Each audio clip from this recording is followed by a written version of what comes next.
Jenius Medis. Lanjut lagi, jangan lupa like, komen dan share cerita ini ke media sosial yang sahabat punya. Terima kasih. Bab 2573-2575 Festival Luotian. Awalnya, ini adalah semacam kegiatan pengorbanan sekte biara, tetapi Festival Luotian di rumah Tianxi lebih memperhatikan kompetisi dan komunikasi. Bukan berarti kami belum pernah mengadakan kegiatan serupa pada tahun-tahun sebelumnya. Dulunya merupakan kegiatan pertukaran sekte besar, mirip dengan diskusi pedang kuasan. Festival Luotian tahun ini hanya dapat diikuti oleh beberapa orang undangan, sehingga jumlah pesertanya lebih sedikit dibandingkan tahun-tahun sebelumnya. Saat ini sedang libur musim dingin, ditambah libur tahun baru, Gunung Naga dan Macan sangat ramai dan banyak wisatawan. Gunung Longhu mirip dengan kuil Tao Tongling. Bagian depan merupakan area terbuka sehingga memudahkan penumpang untuk masuk. Sedangkan bagi penganut agama Zengyi biasanya berlatih di gunung belakang, dan di luar ada orang khusus yang menerima wisatawan, yang sangat tertib. Pagi-pagi sekali, Jericho Lee dan Li Yan datang ke Gunung Longhu dengan mengirimkan barisan. Mengingat beberapa keadaan darurat mungkin perlu ditangani sendiri, pasti ada seseorang yang mendukungnya di sini, jadi Jericho Lee membawa Li Yan bersamanya. Di kawasan wisata Qianshan, Jericho Lee memperhatikan banyak karakter di antara kerumunan wisatawan yang tampaknya memiliki kekuatan besar. Meski mereka menyamar dengan sangat baik, mereka masih bisa melihat petunjuknya. Halo. Siapa namamu, yang di depan? Aku sedang berjalan ketika terdengar teriakan dari belakang. Jericho Lee tertegun sejenak. Ketika dia menoleh ke belakang, dia melihat seorang gadis mengenakan pakaian aneh dan berpakaian seperti seorang Tao kecil. Dia berjalan ke arahnya sambil tersenyum. Untuk menanyakan sesuatu padamu, pendeta Tao kecil itu bertanya sambil tersenyum. Dia diikuti oleh seorang pria muda berusia sekitar 25 tahun dan seorang wanita tua berusia sekitar 60 tahun, keduanya berpakaian seperti pendeta dan biarawati Tao. Dilihat dari pakaian mereka, samar-samar Jericho Lee mengenali bahwa itu adalah sekolah Emei. Sekolah Emei bukanlah sekolah biarawati. Sekolah ini, bersama dengan sekolah Wudang dan sekolah Shaolin, disebut sebagai tiga sekolah utama Wulin. Gaya pencaksilat memadukan kekerasan dan kelembutan, serta memadukan gaya agama Buddha. Jericho Lee memandangi biarawati Tao kecil itu dan menemukan bahwa dia dilahirkan dengan murid yang berbeda. Meskipun ditutupi dengan pupil yang indah, pengamatan yang cermat masih dapat menemukan kekhasannya. Tubuh Giok Suanyin. Dia ingat bahwa Ruan Qingqing pernah menyebutkan bahwa ada peri di Emei. Tentu saja itu bukan fitnah. Penyihir wanita ini memiliki bakat luar biasa, bakat kultivasi yang sangat kuat, dan kekuatan yang luar biasa. Dia dikenal sebagai jenius terbaik Emei sekali dalam 1000 tahun. Tubuh Giok Suanyin adalah fisik yang istimewa. Secara alami, wajar untuk mengatakan bahwa dia memiliki bakat budidaya master jiwa Gaojing. Jericho Lee berpikir dia seharusnya menjadi gadis Emei. Adik perempuan, kamu sangat tiba-tiba, dan orang lain jelas tidak ingin berbicara denganmu. Pemuda itu datang dan menarik gadis kecil itu pergi. Tidak. Dia terlihat sangat menarik, kata Leprechaun sambil tersenyum seolah dia tidak peduli sama sekali. Penampilannya yang nakal dan lincah membuat wanita tua di satu sisi terlihat tak berdaya. Gadis ini sangat aneh dan selalu suka berlarian. Diperkirakan dia sudah terlalu lama berada di Gunung Emei dan mati lemas. Kali ini, begitu aku kehabisan, aku melepaskan diriku. Peri kecil mendatangi Jericho Lee dengan ekspresi terkejut. Dia melihat ke kiri dan ke kanan. Ada warna aneh di matanya. Dia membalikkan tubuh Jericho Lee dan menatap Li Yan lagi, seolah dia telah menemukan dunia baru. Wow, kamu terlihat menyenangkan juga. Li Yan mengerutkan kening dan menunjukkan ketidaksukaannya. Dia tidak tahu kenapa. Dia selalu merasa ada yang tidak beres dengan gadis kecil itu, yang memberinya perasaan berbahaya. Adik perempuan bela diri, hentikan. Pemuda itu memandang peri kecil dan Jericho Lee begitu dekat, matanya menunjukkan sedikit kewaspadaan. Tidak. Peri kecil itu mengerutkan bibirnya, menatap Jericho Lee dan bertanya dengan rasa ingin tahu, apakah kamu juga di sini untuk menghadiri festival Luotian? Murid sekte mana? Aku belum pernah melihatmu sebelumnya. Jericho Lee benar-benar tidak mau memperhatikannya. Gadis kecil ini yang mengoceh tentang banyak masalah, tapi setelah memikirkannya, dia pasti salah satu orang yang diundang oleh rumah Tianxi. Dia mungkin memiliki salah satu dari 36 keterampilan unik. Setelah memikirkannya, Jericho Lee tidak keberatan bertukar kata, saya baru saja menerima undangan untuk datang ke sini untuk melihat-lihat, dan saya tidak yakin tentang sisanya. Pembicaraan bukanlah jawaban. Peri itu jelas tidak terlalu puas, tetapi pemuda di belakang menunjukkan rasa jijiknya dan bersenandung dingin. Ternyata mendapat undangan dari rumah guru surgawi hanyalah keberuntungan, dan dia tidak tahu keberuntungan apa yang dimilikinya. Diambil. Namun dia tahu bahwa orang-orang yang diundang oleh Istana Tianxi memiliki persyaratan yang ketat, dan tidak semua orang dari sekolah terkenal dapat menerima undangan tersebut. Oleh karena itu, secara pribadi, setelah diterbitkannya daftar makhluk abadi yang tersebar, siapa yang tidak tahu bahwa rumah besar Tianxi kini menjadi Tianxi, peringkat kedua di dunia seni bela diri. Hanya ada satu orang di atasnya, leluhur Kunlun.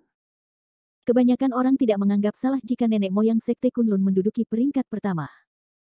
Bagaimanapun, Sekte Kunlun bisa dikatakan sebagai sekte paling kuat di dunia, dan lebih merupakan simbol identitas. Terlepas dari faktor ini, rumah Tianxi mungkin tidak lebih lemah dari Sekte Kunlun. Untuk mengundang sekte seperti itu, kebanyakan orang secara alami merasa ringan di wajah mereka, terutama para murid sekte kecil. Menurutnya, Jericho Lee sangat terkenal, kebanyakan dari beberapa sekte kecil yang tidak dikenal. Murid sekte besar biasanya mengadakan beberapa pertemuan pertukaran, dan mereka akrab satu sama lain, jadi dia tidak mengira Jericho Lee berasal dari sekte besar. Jika orang seperti itu bisa diundang ke rumah Tianxi, Anda bisa membayangkan bagaimana situasinya. Karena kamu juga di sini untuk berpartisipasi dalam festival Luotian, ayo kita lanjutkan. Saya pernah ke rumah Tianxi sebelumnya, dan saya tahu lokasi spesifik festival Luotian, kata peri kecil sambil tersenyum. Jericho Lee tidak peduli. Dia berjalan maju tanpa gelombang. Setelah berjalan jauh, beberapa orang bergegas mendekat. Seorang anak laki-laki yang tampak berusia 18 tahun datang dan menangis kepada Jericho Lee karena terkejut. Li Shao, akhirnya aku bertemu denganmu. Jericho Lee yang hebat berhenti dan menatapnya dengan aneh. Apakah kamu?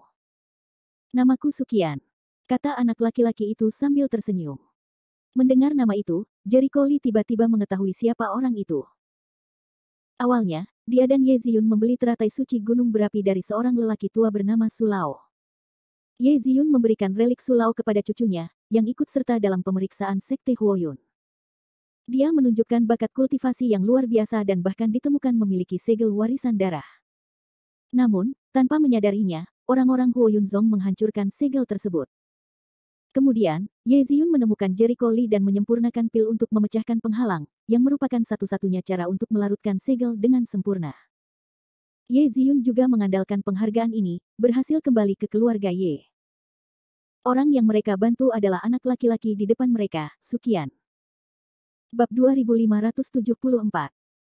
Itu kamu, nak. Enak. Jericho Lee memperhatikan bahwa pencapaian Sukian telah dicapai oleh Zongjing Lingxi.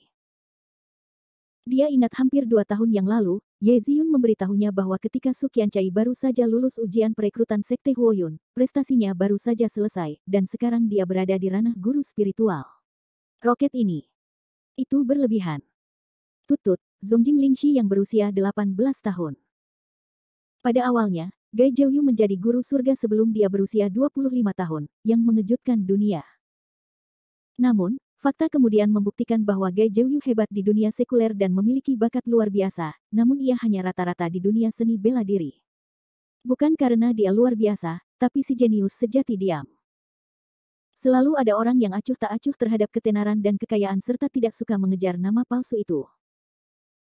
Li Shao, ingatlah aku, Sukian sangat berterima kasih atas balas dendam Jericho Lee terhadap kakeknya, dan dia tahu bahwa segel darahnya dapat dibuka dengan aman, yang juga merupakan penghargaan dari Jericho Lee. Li Shao, izinkan saya memperkenalkan Anda. Ini adalah tetua kedua. Nama belakangnya adalah Zhou. Ini adalah kakak laki-laki ketiga saya. Namanya Zhou Yao. Yang tua dan yang muda sangat tersenyum dan menyapa Jericho Lee. Melepaskan niat baik. Jericho Lee tersenyum dan menjawab. Saat ini, beberapa orang dari Sekte Mei dibuat bingung ketika melihat orang-orang dari Sekte Huoyun begitu sopan. Khusus bagi para remaja putra, ia mengira Jericho Lee hanyalah anak laki-laki biasa, namun pemandangan di hadapannya seolah melenceng dari apa yang ia pikirkan. Dia kenal Sukian. Dikatakan bahwa sekarang Sukian adalah jenius paling mempesona di Sekte Huoyun, dan juga jenius paling menjanjikan di sekte tersebut untuk masuk dalam daftar dewa perang dan bahkan daftar makhluk abadi yang tersebar. Dia sangat populer di seluruh dunia seni bela diri. Bagaimana anak ini bisa mengenal Sukian?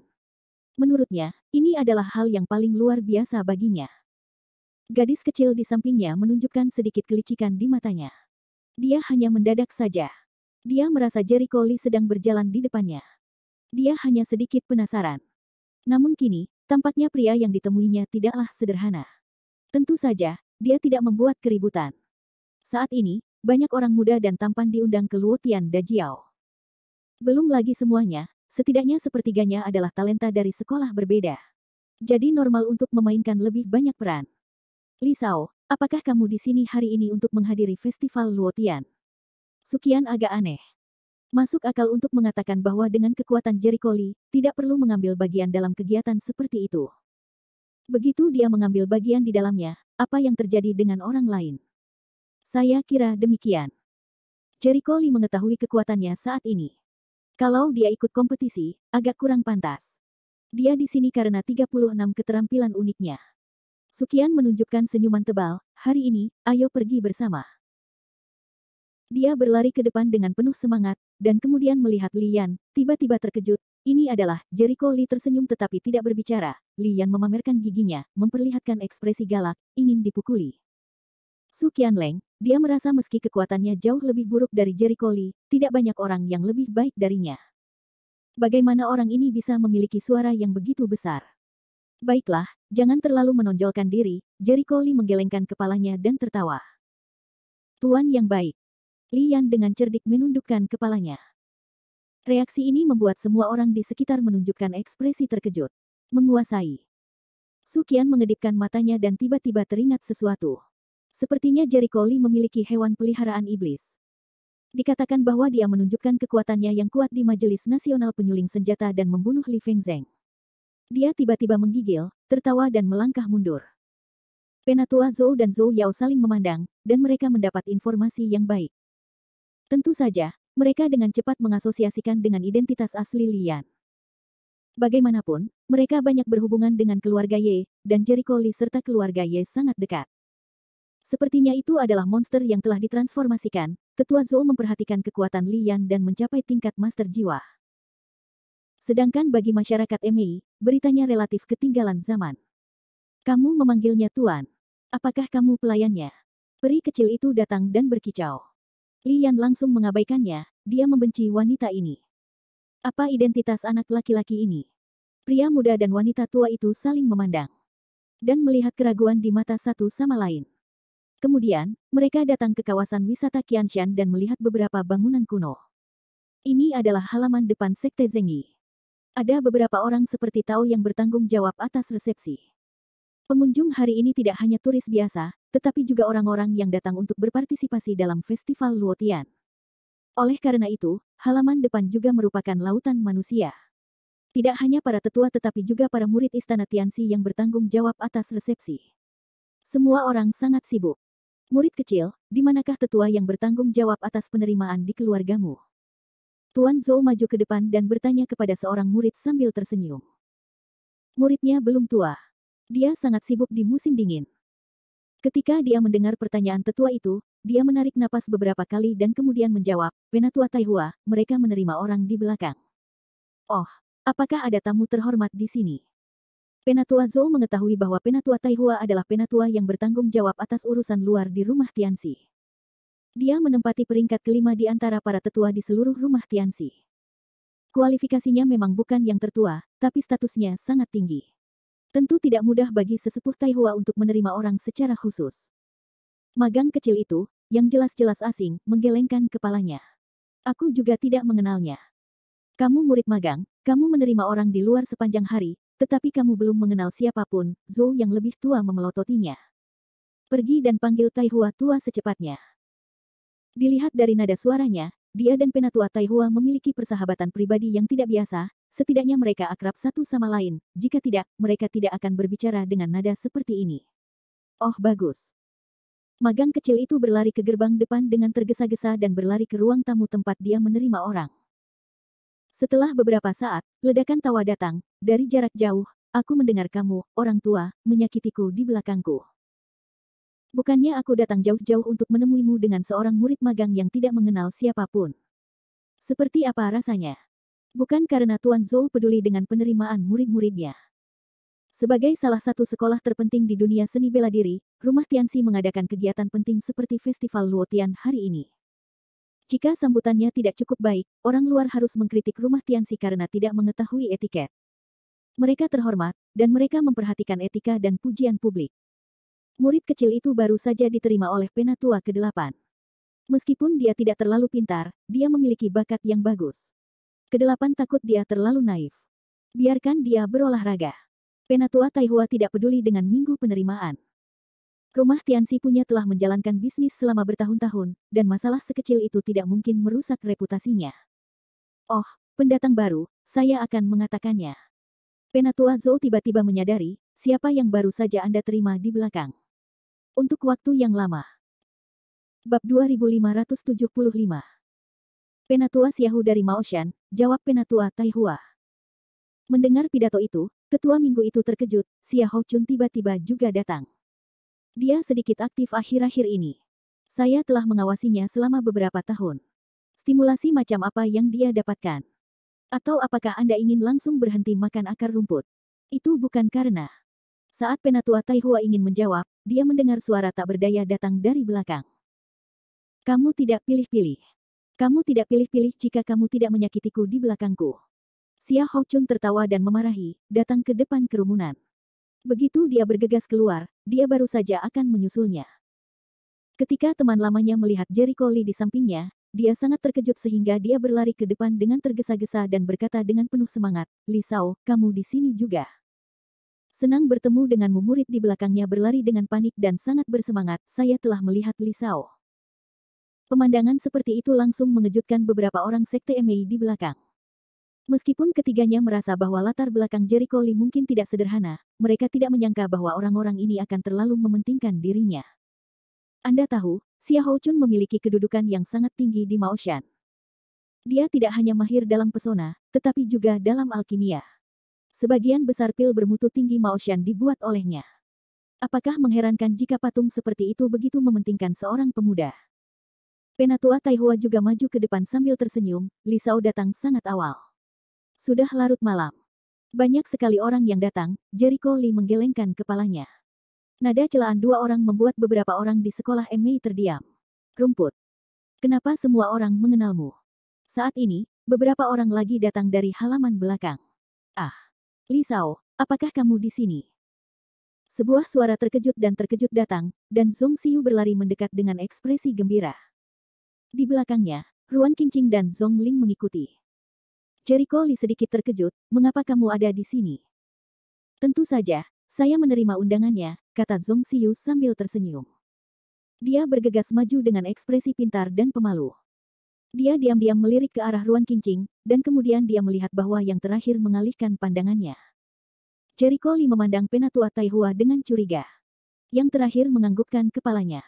Dia memahami bahwa Zhong Xiu mungkin memiliki salah satu dari 36 keterampilan unik.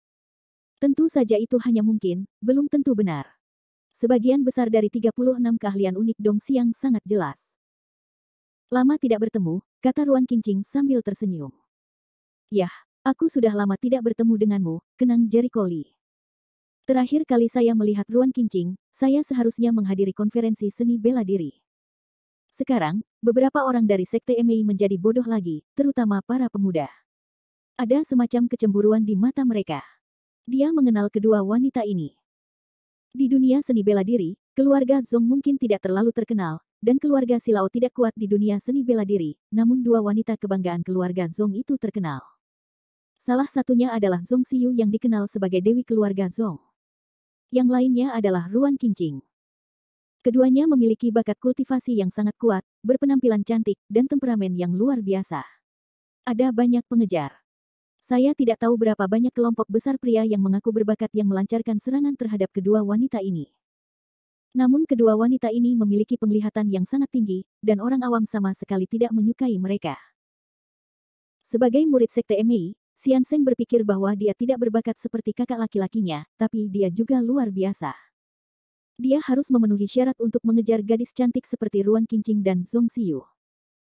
Alhasil, ia melihat kedua wanita tersebut dan Jericho Lee memiliki hubungan yang begitu dekat, dan hatinya menjadi tidak seimbang. Apalagi Xian Sheng memiliki ciri lain yaitu sangat narsis. Menurutnya, banyak wanita seperti dia yang menyukainya, dan wajar juga jika dia memiliki banyak harem. Secara pribadi, dia masih mengejar adik perempuannya San Yusue. Namun, gadis kecil itu tidak peduli padanya, yang membuatnya sangat tidak seimbang pada satu waktu. Jericho Lee melihat ke arah Zhongling di belakang. Yang terakhir tersenyum padanya dan menyapa. Dia mengangguk dan merespons. Orang tua ini adalah salah satu dari sedikit orang pintar di keluarga Zhong. Dia memiliki lebih banyak otak daripada Zhong Wansan. Sukian sekarang melihat ke arah Zhong Xiu dan Ruan Qingqing. Matanya berkeliaran bolak-balik di antara mereka. Dia berpikir, apa hubungan mereka? Sebelum dia melihat Ye Ziyun dan Jericho Lee menjadi sangat dekat, mengira bahwa mereka adalah hubungan pertemanan pria dan wanita. Alhasil, masih ada dua wanita lagi yang tak kalah penampilan. Terlebih lagi, dia telah mendengar tentang mereka dan mereka adalah dua orang jenius dari keluarga Zhong. Berperilaku baik, layak untuk Li Qiankun, nasib wanita baik. Batuk. Zhongling terbatuk sebentar, mengingatkan kedua gadis itu untuk memperhatikan, tidak melihat mata lelaki besar itu berbeda. Zhong Xiu sedikit tersipu dan mundur ke satu sisi. Sejujurnya, dia tahu Jericho Lee sudah punya pacar. Awalnya, dia tidak menyukai Jericho Lee, tetapi setelah melihat kekuatan Jericho Lee yang kuat lagi dan lagi, dia tergerak. Belum lagi, Ruan Qingqing memiliki gagasan itu sejak usia sangat dini, yang diketahui oleh keluarga Zhong. San Yusue sedikit bingung, lalu muncul sambil tersenyum, siapa kamu? Tampaknya semua orang sangat menghormatimu. Penatua Zhou, Penatua Taihua dan yang lainnya tertawa tetapi tidak berbicara. Jericho Lee memutar matanya, saya tidak mengenal Anda. Mengapa Anda banyak bertanya? Jangan bersikap kasar. Orang-orang hanya bertanya, mengapa kamu ingin membunuhku? San Yusue mencibir mulut kecilnya dan terlihat tidak puas. Jericho Lee tidak berpikir bahwa dia sangat sederhana hanya karena dia berpura-pura melakukannya. Jadilah seperti ini. Gadis ini terlihat sangat pintar di permukaan, tapi dia pasti sangat pintar. Tahukah kamu, gadis kecil ini sangat populer di Sekte Mei. Dia juga murid paling berbakat. Pasti ada seseorang yang secara khusus mengajarinya. Bagaimana menghadapi orang? Dia tidak bisa konyol. Sungguh naif ditipu olehnya. Ketika Xiansheng melihat San Yuxue bertanya tentang pria yang baru dia kenal 10 menit, dia sangat antusias dan penasaran. Dia bisa mengatakan itu dia sangat iri. Dia tidak tahan dan berkata, saudara ini juga harus berpartisipasi dalam festival Luotian, kan? Saya tidak tahu sekte mana yang muridnya dan siapa muridnya. Mungkin aku kenal dia.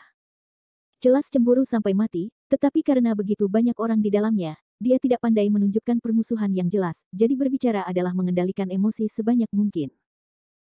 Wanita tua di belakang adalah sesepuh Zhang Qiuyue dari Sekte Mei, yang juga merupakan Santuan Yuxue. Dia sedikit mengernyit ketika mendengar kata-kata Xiansheng. Dia merasa ada sesuatu yang salah. Dia selalu tahu bahwa Xiansheng tertarik pada San Yuxue, tetapi muridnya selalu acuh tak acuh terhadap Xiansheng. Hanya bisa dikatakan bahwa Raja Xiang dimaksudkan Sang Dewi tetapi bukan Sang Dewi.